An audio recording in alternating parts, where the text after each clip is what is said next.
Hello everybody and welcome back to yet another episode of the Gameable Audio, a VGM podcast, and I am your host, Christofer Schenström.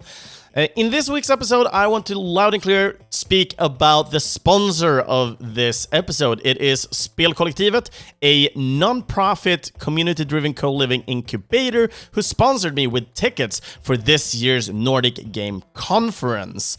And Nordic Game Conference is one of the biggest events in Northern Europe, a business-to-business conference within game development. So I took my little ass down to Malmö and started basically talking to a lot of different developers, composers, and, well, everybody within this sector. And it is all thanks to Tumult Kollektiv for giving me this chance. They really loved and adored what I did last year when we did a special. We did 4 specials to talk to different people or composers, but also a voice actor. And this year I got the opportunity to, of course, interview more of them, and this episode is one of those. But before we dive into the interview itself, I just want to promote Tumult Kollektiv just a little bit as a thanks for giving me this opportunity to visit Nordic Game Conference. So the vision when it comes to Tumult Kollektiv is to create and build a creative space for indie developers in which they can transcend their borders. They create this co-living space for developers while they take care of the rest. If you are looking to fulfill your dream of making games, memories, and even meeting new friends, then you should definitely check out Tumult Kollektiv today. And with that said, I want to thank everybody for listening in and starting this episode. And with that said, that is enough for today's Chris, and I'll just start the interview together with Leonhard. So enjoy, everybody. Well, hello everybody, and welcome to the Gameable Audio. I am your host, Christofer Schenström, and right in front of me is Leonhard Van Voorst, right? Van Voorst, yes. Van Voorst. That's right. Yes, very Dutch last name. Very Dutch last name, yeah, yes. Indeed. So you are from Dutch then? Yeah. From the Netherlands, from Germany, a little bit of both. Yeah. Mixing it up and having it great. Yes. So this is a Nordic Game special that we're doing. We're meeting up in this Airbnb in a little bit away from the event itself. Very cozy Airbnb. Yeah, it is. This is the first time I rarely use Airbnb, but yeah, I would say this is a out of the park. yes. Cute salmon-colored walls. Yeah. Views in a nice green garden. So setting the stage here.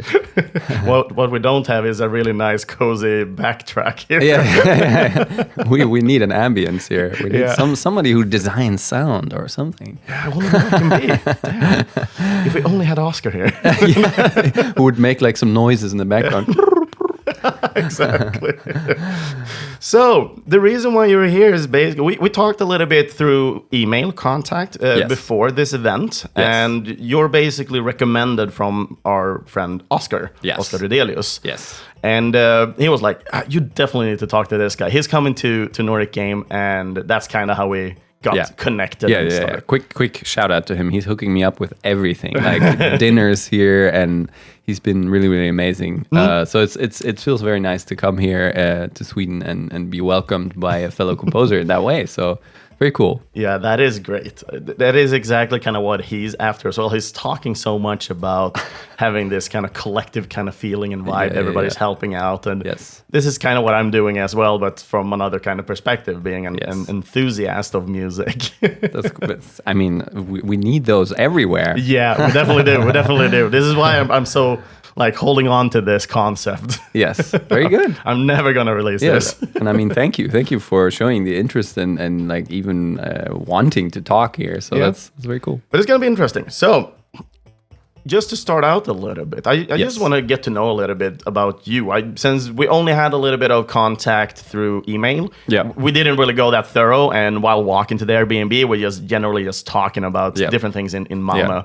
So let's focus a little bit more on you instead of whatever is around us now. Okay. Instead. So sure.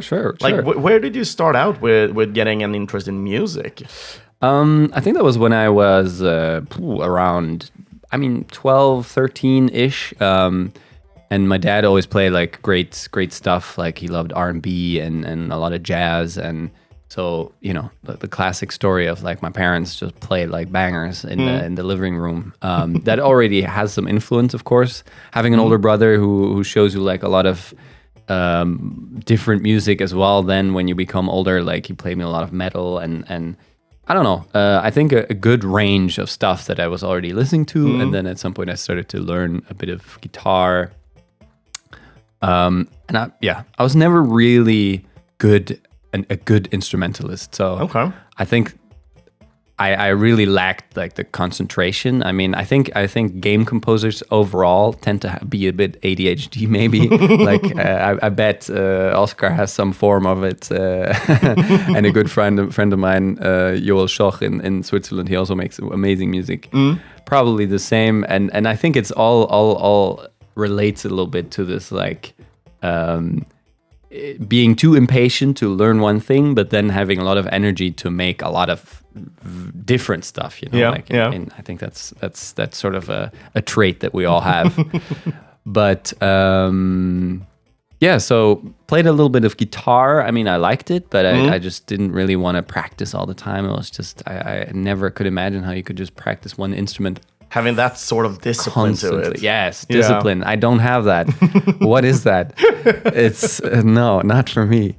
And then at some point I started. I was in school, and I don't know. I just was kind of bored. I guess I played a lot of video games, but at some point that didn't fulfill me as well anymore. So I started to play around in Ableton, a little bit of electronic music, and I started to make like beats and stuff. And Ableton is also a software, right? Yes. Yeah, so like people that don't know about it. Digital audio workstation, as it sounds like super fancy, but it's just like GarageBand, Fruity Loops, all those. It's like, a tool to make music in your computer. Yeah.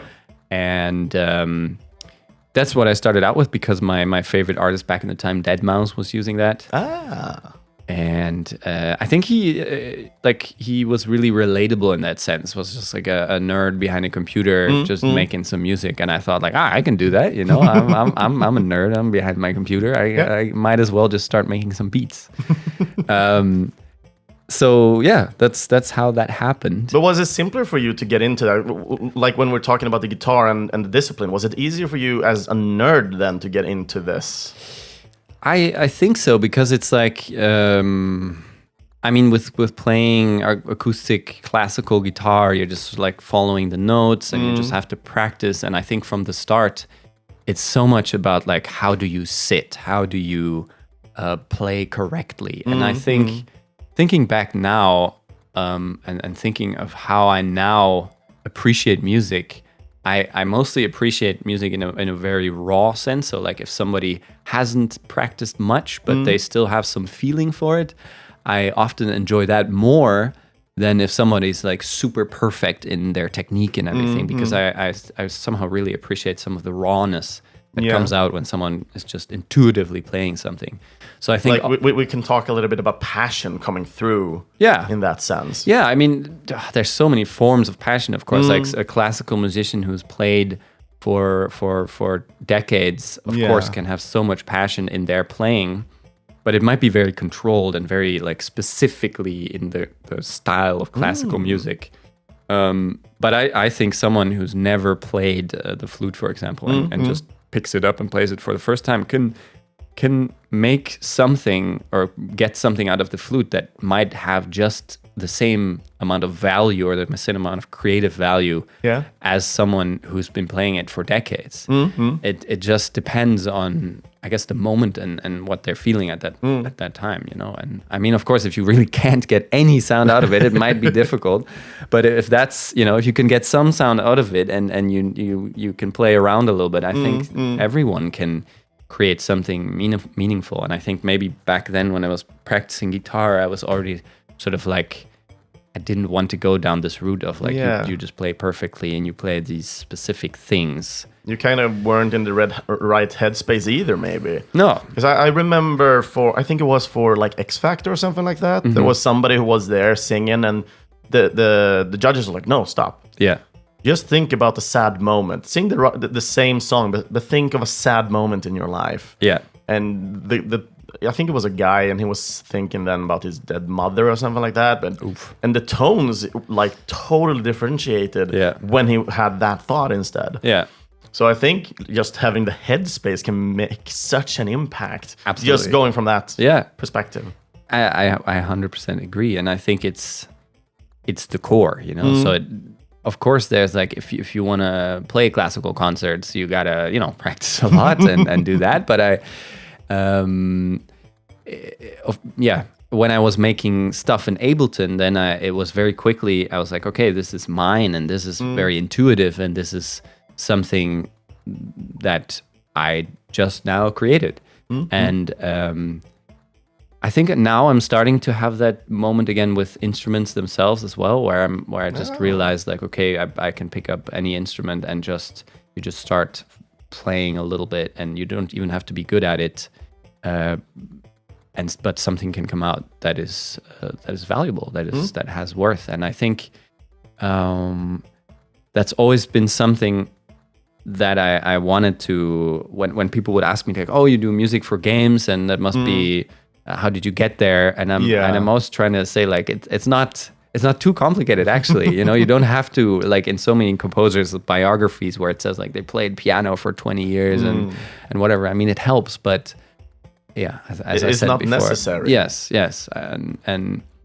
it's just it's about your intuition. If you make something very quickly, it can already have just as much value as someone who's been in it for a long time. But considering also on the topic of video game music, then like you said, you were a gamer when you were younger. You kind of got bored of it, and you started returning back to music and so on. When did it like get to you that, hey, I can maybe make video game music as well? When did that thought occur to you? Yeah, good question. I think it was a bit logical almost, because when I was making my sort of very dead mousey electronic beats, one thing that would be different, because in the beginning I would like kind of copy his style a little bit, like these very specific chords and this dead mouse pluck sound that people know him for. I mean, check it out if you don't know. It's still good music. But then I would often at the beginning of the tracks, I would do this sort of ambient section, which was like would sometimes set the tone of I don't know, a city or a sort of a spacey vibe, and so it kind of gives a theme almost to the track itself. Yes, with ambience. Yes, and I would make these sometimes. Then when I wasn't making like something beat driven, it was just also sort of an ambient track that could have fit to some sort of post-apocalyptic vibe or something. So there were already signs that I was making like stuff that could be relevant for games. Yeah. And then at some point I started studying like media music in a little city called Enschede in the Netherlands. Okay. And there it just sort of, I was like, well, I like games. I make these kind of ambient type things. Yeah. Why not make them for games? And it seems very logical afterwards, and it was logical then somehow. So So it feels like it felt very natural, like a natural occurrence to just try and walk in that direction then. Kind of, yes. Yeah. I think I always also very much liked music that had a specific cinematic value. So I would listen to soundtracks a lot anyway. I was super in love always with like all the Elder Scrolls and Guild Wars and like very ambient and very how do you say, sort of full of depth and width and a lot of emotion, I guess. Exactly. They kind of convey a lot of emotion, but with simplistic steps. Yes. They're not adding a lot of layers and so on when we're thinking about this. I would say like dark fantasy type of games. Yeah. Like you're still playing some sort of hero in this world, but like if we're looking at an Elder Scrolls game, you have main themes are more like epic stories and so on. Fosruda and so on. But when you're actually playing the game, doesn't really tell that much of a story. It's Exactly. just there. Yes, and I was also specifically always drawn to the like much more calmer tracks, like the Skyrim soundtrack, for example, has, of course, it's like dun dun do dun dun do, like the melody, which was, I think, not even that. It's almost like a fanfare. Yeah. Like it doesn't really have to do much with the rest of the soundtrack. And at the end, you have this like on the end of the OST on Spotify or wherever, you also have like a full ambient track list. And that's the stuff that I was also so drawn to, because it's like when you walk around and it's like this very calm vibe in the background, just very specific pads and tones that really, really set the mood. I always loved that the most, I think. So yeah, that's I guess the way I was sort of drawn to it automatically, and it just made sense because I had fun doing that as well. Yeah. But was it your own kind of way, or did you meet somebody that made you take this path? Or were you just so passionate yourself about this that you're like, I like doing this. Let's see if somebody like try to connect with people and so on. What was your journey there? Or is this where the whole like Tumult Kollektiv kind of started to begin? Yeah, it's gonna come in soon. It's like, I mean, one person who played like a quite a significant role in that was my mother, because when at some point in my school I wanted to do like environmental sciences, because I was saying like nobody's doing shit, and I I think stuff needs to change. We need to do more. Yeah.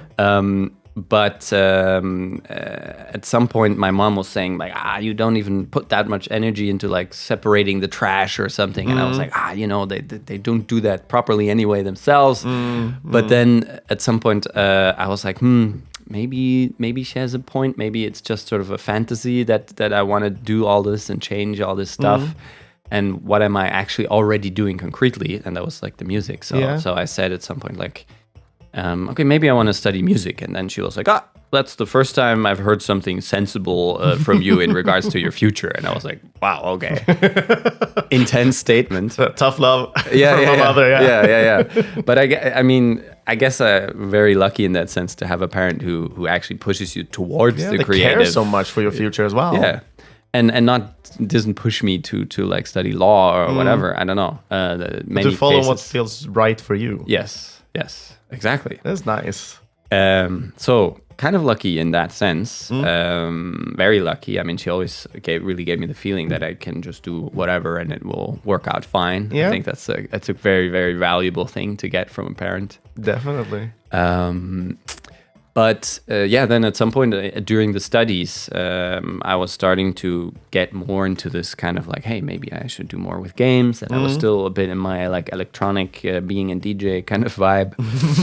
But the game stuff started to be more concrete. And then I met Jonathan Hove is the German way of pronouncing it. But in English, you would say probably Jonathan Howe. He was like in the first year while I was in the third year. Yeah. And they had a minor in games, game audio at that point, and we could choose someone to collaborate with. And I was like just going through the SoundCloud of everyone in our uni, and I heard his stuff, and I was like, damn, that is really good. And he had already, before he started studying, worked on some games. Like one is Clark, which is like this kind of a cool, quirky sort of robot top-down puzzle game, and his stuff's really, really cool. So I was like, okay, I guess I'll collaborate with him. Yeah.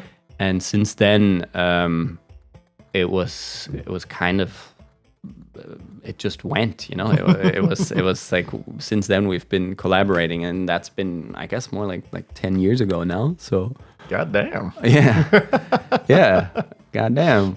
Things go real. Time really flows fast when you're having a good time. Yes, absolutely. And then like we had two other friends that sort of also joined, because we were this group of friends, the four of us. One is Alexander van der Kruijf, and then Milan Nossin. Those are the four that we basically at some point started Tumult with. But there was some more stuff before that. But yeah, that's sort of the very quick rundown. Yeah, so like the four horsemen. Yes, exactly. But when it comes to because now we're getting to the point where you have the collective all assembled in that sense. Like, did you all kind of, I would say, kind of help each other in different areas that you weren't really good in? So you kind of complemented each other, or were you working like a full engine that everybody is just really good at the same thing, and you can really push specialties in that sense?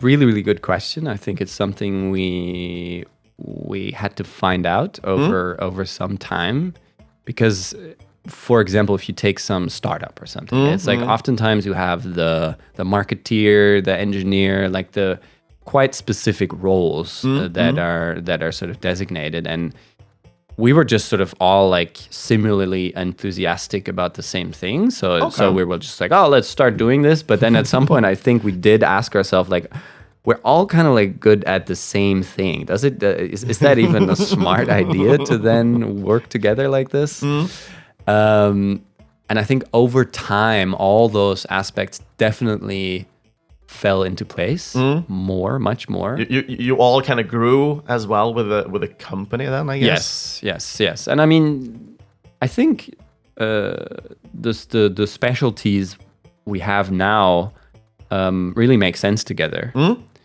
And for example, I mean, we have Alex, who's like much more analytic in his listening. So he's very focused on specific frequencies, and he's very detail oriented. And then there's me, who is much more sort of conceptually oriented. So I look like on a broader scale, and I'm often very much concerned with like, okay, which reverb are we going to take, or why? Like, not necessarily like because it sounds the best, but it fits to the picture the most, or to the game. You know, it falls in place the most with what we're seeing. So very, very conceptual. I think that's where I have a lot of fun. Yep. And then Jonathan is just really, really good at, like, whenever I would be in my mind thinking of all these concepts and having these ideas, and he will just say yep, and then he just starts making. So he's really he has a high output, high production, and then we kind of like all get together and start making. So we often for a project we have a demo phase where we all just make like ideas and demos, and then we kind of pick like. But during that demo phase, is everybody working on their own then, and then you just get together, and then everybody like, I was thinking this, you were thinking that. Da, da, da, da. Yes. I think it's just a sort of, you can try and explain it, which I often try because it's like my conceptual brain. But in the end, it is always the best to just make it, and then. To literally show it through what you were thinking in the process. And we tried different concepts as well. Like there was a time where we worked on Borderlands, for example, and we had to work very, very fast. Yep. And it was necessary to, like, all the tracks needed a lot of layers. Okay. So because it was going to be used interactively, of course. Have more layers and utilizing it more dynamically. Yes, and then they always needed more and more and more layers. So we had this sort of workflow where someone would make a sketch, and then others would just add stuff on top of it. But at some point we noticed that it's always a bit strange to start working on some like idea that someone else had in their mind, and then you just sort of. It really needs to be worked out like 80%, so that the idea comes across enough for the other person to connect to.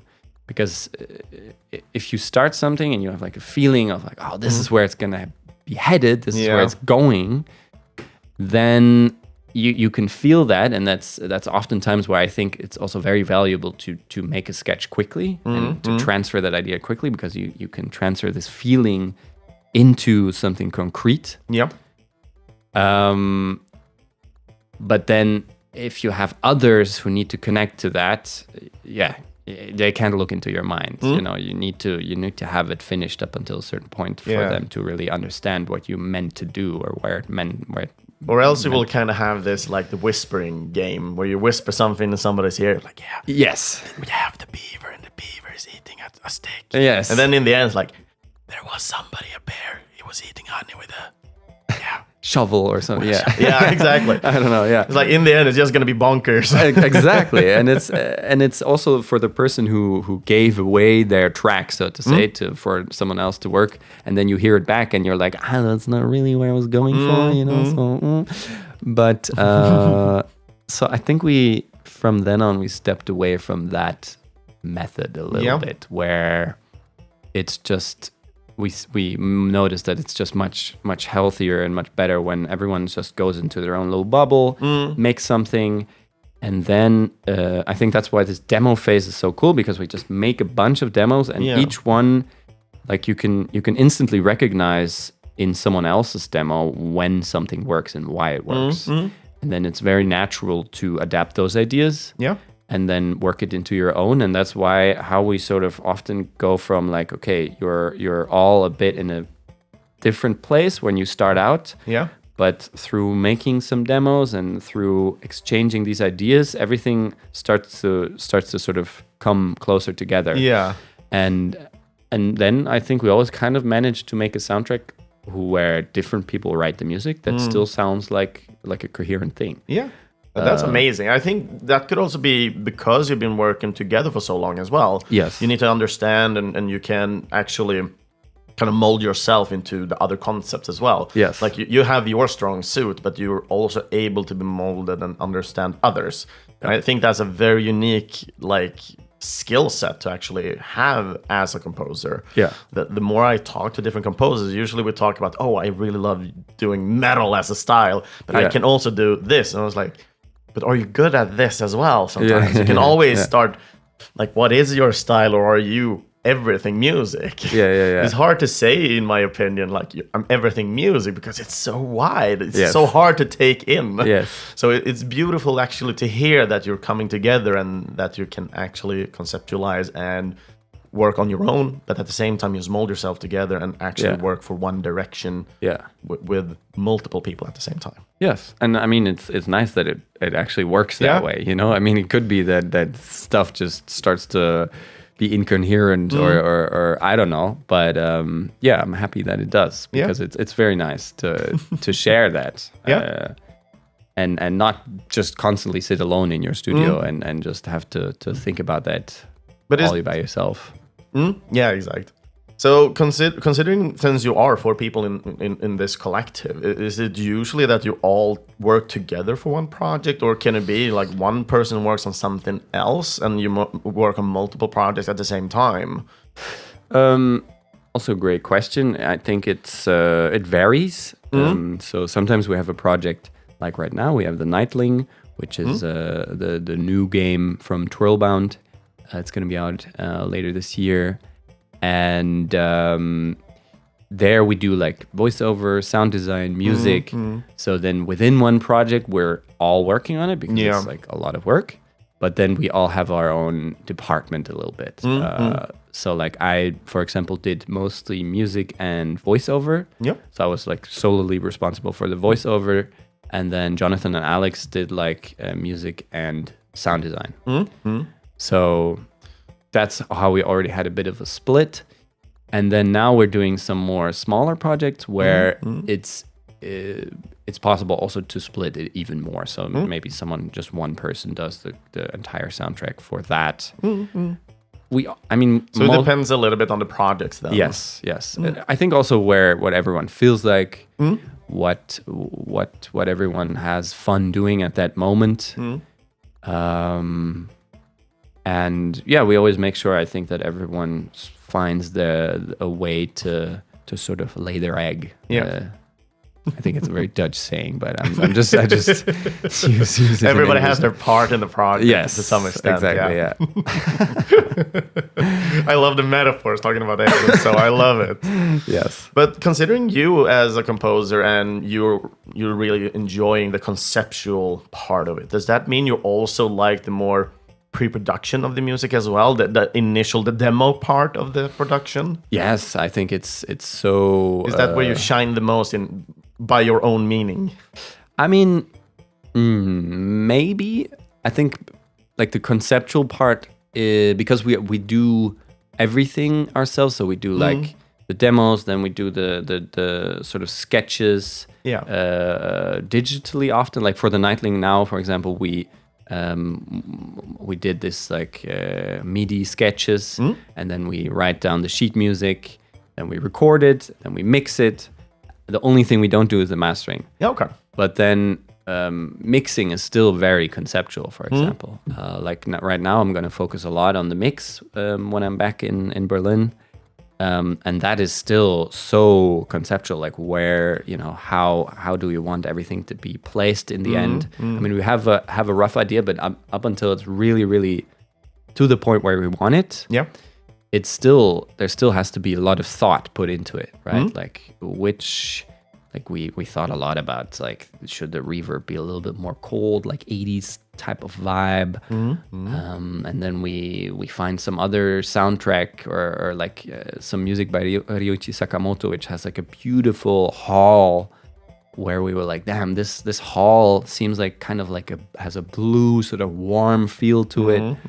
And it really represents the colors of the game in some way. So then we tried to experiment in a way where maybe the soundtrack can be a bit more to the back, because we recorded every instrument like solo. You have a lot of room to play with, maybe a bit too much room to play with, because then you have all this freedom and it can be a bit debilitating sometimes. But so the conceptual part is definitely, I would say, all across the whole phase of making it, but it's definitely always on the start of a specific part of like, okay, demoing at the start, it's very important. And then once you get further into demoing, it becomes less important because it's kind of established. Then you just start composing. And then again, for example, with like now starting the very final mix, it again becomes very acute, like very present, until maybe for one or two tracks we have like the mix exactly how we want it to be. Because then you don't need to conceptualize anymore. It's there, you know where you want to go, and then you can, for the rest of the tracks, just sort of mold it in that direction. Okay. Yes. Interesting. Interesting. Well, actually. We can continue the whole podcast like that. Feel like 80s evil guys. Yes. I'm sorry, guys. It's going to be annoying from now on. $1 million. It's like, that's nothing. $1 billion. No, but one thing that is pretty unique is the fact that you're working together with other people. Yes. Usually when I interview composers, they could be freelancers, they're working alone. Their only connection they have is, for example, with the connection with the studio who orders their customer, basically. Yes. And in your case, when you're having your colleagues around you as well, I'm guessing it's so much easier, or could be easier to have when you're reaching a block, for example, like, okay, I don't know what to do right now.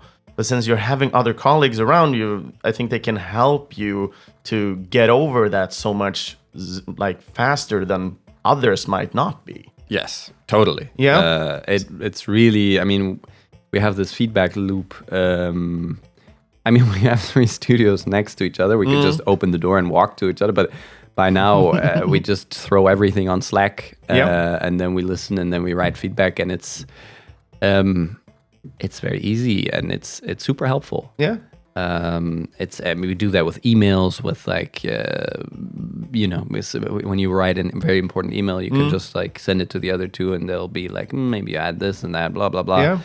And I've had that many times where, I mean, when the block is more serious, then you ask someone to come over and to your studio, and then they walk the 10 meters, and then come on. Yes, must be very serious. Yeah, exactly. What did you fuck up this time? Yes, exactly. And then, oftentimes it can be just, someone sits down, adds one little melody or like just gives you an idea of another direction where it can be headed. And that can often be enough to get some new, fresh energy. Yeah. And sometimes we just tell each other, like, hey, take a break. Yeah. Or, you can notice sometimes when somebody's really frustrated or... Yeah. It's good to get each other out of that too much zoning in on one thing. So it's not getting like drawn in about this vortex that just keeps you going lower and lower into the depth of just frustration. Yes, that actually kind of what I was trying to get by, to see if that was a thing. But I'm happy that is actually a thing, and like pointing out that everybody is struggling with this. Yes. But actually having somebody to be like a plank or something like that you can ball a little bit with could be really helpful. Yes. And I guess if you are a freelancer, it's usually it's hard, because who can you ball with unless it's the customer itself? But the customer basically asks you to make it. So it's like, hey, what do you think about this? Yeah, that's harder. Of course, you want it to be up to a specific standard before you show them that. So, I mean, reach out. Yeah. I always recommend all other composers also just like make other composer friends that you can exchange stuff with and have that role for each other. I think it's super helpful. That is a great tip. Yes. I really. Or everybody else create their own collective. Yes, also that. And I mean, it's super nice. And by now, I think I've sometimes even internalized what the other would already say before I ask them or something. Like over time, of course, you kind of already know what they would say, so you already integrate that almost into your process. So I guess, in that sense, we are really shaping each other, and you become more like a one thing, I guess. Interesting. Yeah, I'm guessing sometimes you can fall into your own kind of mind and not really think outside the box, to say the least. But then just stepping back, it's like, what would Steve say? Yes. And then you just hear Steve's... And I think if you do that enough, you automatically know what Steve would say before you even ask yourself that. Exactly. So...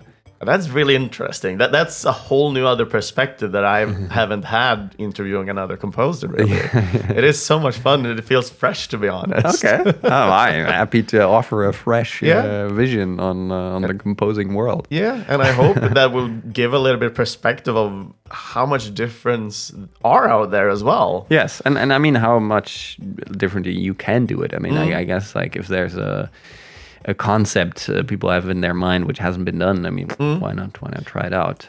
It's of course a journey, but we're here. And we're enjoying every part of it. Well, I wouldn't say that always, but yes, let's just say we're enjoying every part of it. Yeah. To keep it PG-12, right? Yes. But yeah, we're getting to the end of this little session. Yes. And I basically just want to ask, at least, like, looking from your own perspective with this collective, having your colleagues so close to you and doing what you're doing what you love, what is the best thing about it from your own perspective? What is it that you love the most about the composition part that you're doing today? About the composition part, like specifically making the music? Yeah, is it or like really just, you mean in collaboration with the others? Is that like... I would say any of them. Any of them. Yeah. Is it the collaboration part that you really enjoy today with the composition? I mean, the most enjoyable is definitely always just sitting down and making music. Like just being in that flow. I mean, we did this game 100 Days where it's like a winemaking simulator, and it's just sort of this very cozy, warm music. And I had such a wonderful time writing that, for example, when the sun is out and things are stacking, like you feel the nice vibe in the day, you're just making nice music, and everything just flows out of you. The music just comes, and that's a really, really nice feeling. I think that's what we all do it for. And And I mean, doing stuff like that together can sometimes be a challenge because you know, everyone needs to find their own sort of creative freedom and expression.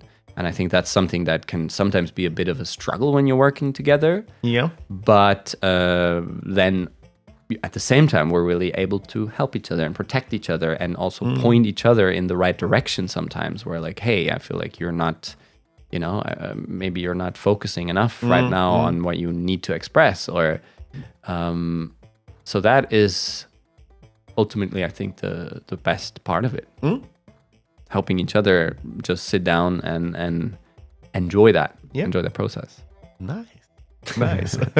A great answer, to be honest. I like it. Okay. I don't know. It seems like a bit of a cliche answer, but I mean, but it's the honesty as well. Yeah. Like, even if something is cliche, it doesn't really ruin how true that could theoretically be for it. And of course, it might be cliche for a reason, but it doesn't make it less true. True. So doesn't make it less true. True. Yeah, exactly. No, but thank you so much for this little session here at Nordic Game. Thank you. It's been an honor, and of course, you will return at some later time when we can actually discuss a little bit more about something like music-wise to talk about. Because listening through the music you guys have done so far, I really enjoy it. So thank you so much. I would love to just deep dive a little bit more to get a little bit more of that conceptualized ideas, like what were you thinking about, etc. Because it's so much easier to when we're talking about something specific than something general, because it's hard to point out something like what were you thinking when you're doing this. Like, I was thinking about bread. It's like, what? I'm often thinking about bread. Bread is really nice. With cheese, though. But the best kind of cheese. Yes. The Swedes have pretty nice cheese. I say that as a Dutchman. So okay. Yeah. But thank you so much for having me and having this podcast and showing the interest. It's really an honor to be even able to talk about it and have a deep dive in it. I feel very, very blessed. Thank you so much. So for people that might want to check a little bit more about Tumult Kollektiv, where can they reach out to you? Where can they find you? They can find us on our super fancy website. It's like at tumultkollektiv.com, just one word. And the collective is written in the German way, so probably just Google and you'll find it. Yeah. We will, of course, or I will, of course, obtain all the links and everything and put it in. And of course, there will be like a Spotify link to the collective as well, so you can check out the soundtracks that are already out and enjoy those. Sweet. Yeah, so I think Spotify, Instagram, and our website is probably the best way to just check out what we do and listen. And enjoy the conceptualized music. Yes, enjoy the things that I overthought 1 million times. Please. Yeah. Yet again, thank you so much. Thank you. I don't have any episode number on this. So I'm not going to outro this the usual way, but I want to thank everybody for joining in and listening in on this podcast. And I am your host, Christofer Schenström, and together with me, I had Leonhard. Thank you so much. Thank you, and have a good time, everybody. See you guys next time.